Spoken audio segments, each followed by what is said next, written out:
A search and recovery team from the Gift of the Givers has recovered the body of a woman who was swept away during the recent floods in the province. Search teams navigated dense vegetation to reach the body, which was airlifted by a SABC helicopter. The deceased was located at the top of a tree along the river bank, a position that made recovery efforts quite difficult, according to those team members participating in that. So search and recovery efforts continue.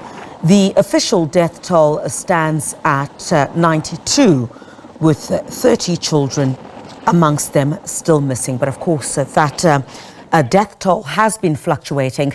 You'd recall, of course, at the service that we received an update that 92 people had died. It's almost been 3 weeks since the deadly Eastern Cape floods wreaked havoc on the lives of the people in Mthatha. Humanitarian aid organisation Gift of the Givers is on the ground and working in partnership with the police rescue units and the Eastern Cape Health Department to search and recover those swept away by the floods. All right, I think we will be speaking to the Gift of the Givers, Ali Sablay. Ali, thank you very much indeed for joining us this morning. Ali, what is the latest with regard to the search and rescue mission? How many people are you still searching for in terms of the interviews that you have done at this point? Thank you, Karsala. Search and recovery is going in full operations. We have the assistance from the South African National Defence Force, Air Force.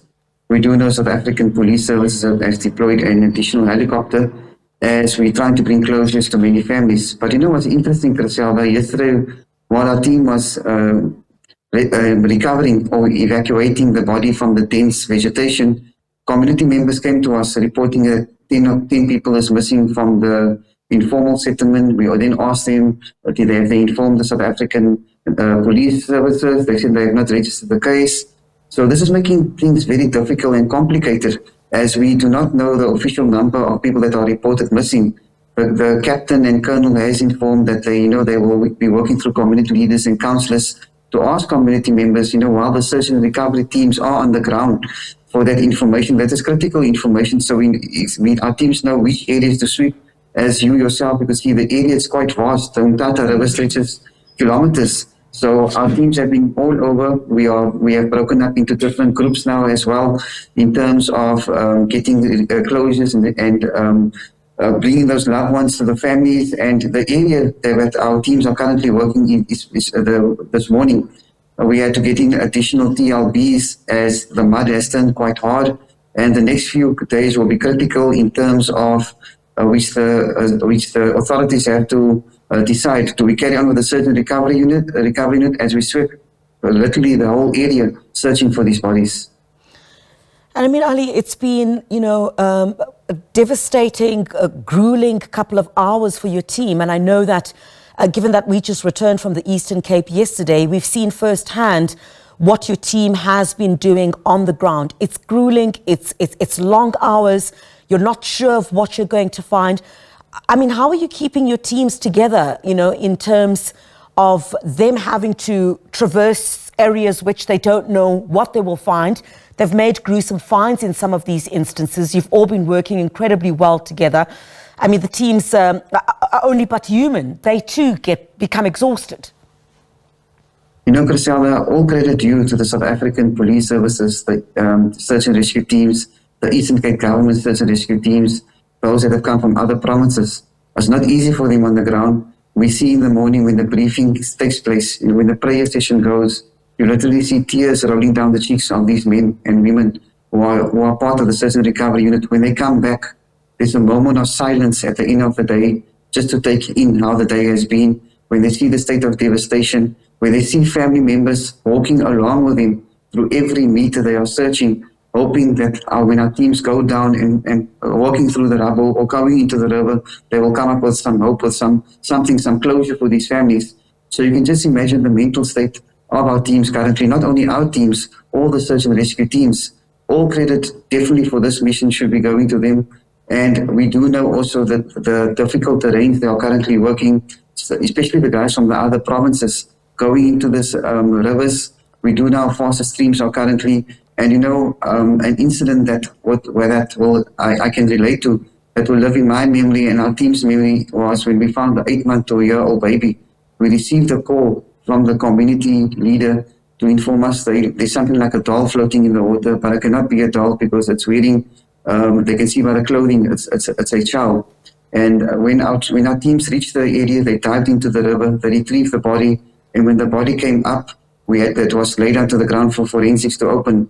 When we looked at the child, you can see that morning, the child's mother must have washed her, get a dress, and she was a beautiful, the images from the child, you could see that, when she was found like in the first, like she was crying. So you can just imagine the trauma the child went through. That really touched the teams, it touched everyone. As soon as the body was put in the pathology van, everyone dropped down to the ground with their heads bowed down and just trying to think, and just trying to get in what other families and what is still lying forward ahead of them. So the model of the team, it's very high at the moment. What's keeping them going is families coming through and appealing for them to find their loved ones. That keeps them motivated all the time. Our head of search and rescue, Ahmed Bam, do inform them all the time. If they want to rest for a few days, they can rest, but they are more motivated to carry on in bringing closures to family. And I mean, Ali, a key point that you mention is that it's still not known at this stage how many people are unaccounted for, but other families obviously possibly will come forward. You have in that particular area some family members who might not be staying near that area, have not seen their loved ones for quite some time. Have we seen perhaps an increase in the number of people that have come forward to report their loved ones missing? Yes, as our teams have moved along into the different areas, we've informed the councillor to inform the residents that we are in the areas, any missing persons. When we have a SABC official on the ground, taking the names down of those that have been reported missing, getting relayed to the JOC so that the information can go out through to the public. We are still searching, example, for 11 or 15 or 21 personnel. So that operation is going, communication is going out. We do know the previous office was there as well, appealing to residents to identify and to come forward of those people missing. But we are seeing an increase of people reporting missing their loved ones. Ali, thank you very much indeed. We do appreciate your time, and especially taking time, just to speak to us about the latest, especially with your teams that are still on the ground at the moment. Strength to you all as you continue with this search and recovery mission in the Eastern Cape, of course, where those devastating floods had taken place. The Gift of the Givers, together with other agencies, still on the ground, searching through the debris to ensure that they bring closure to the families whose loved ones are still missing, as you would have seen. And in fact, we will speak to my colleague, Nomzwanele, I think in the next hour or so. She's attending the funeral service of two of the victims of those devastating floods. And, while some of these families are burying their loved ones, there's still many families at this stage that are still waiting for closure or some details about where the remains of their loved ones are as that search continues.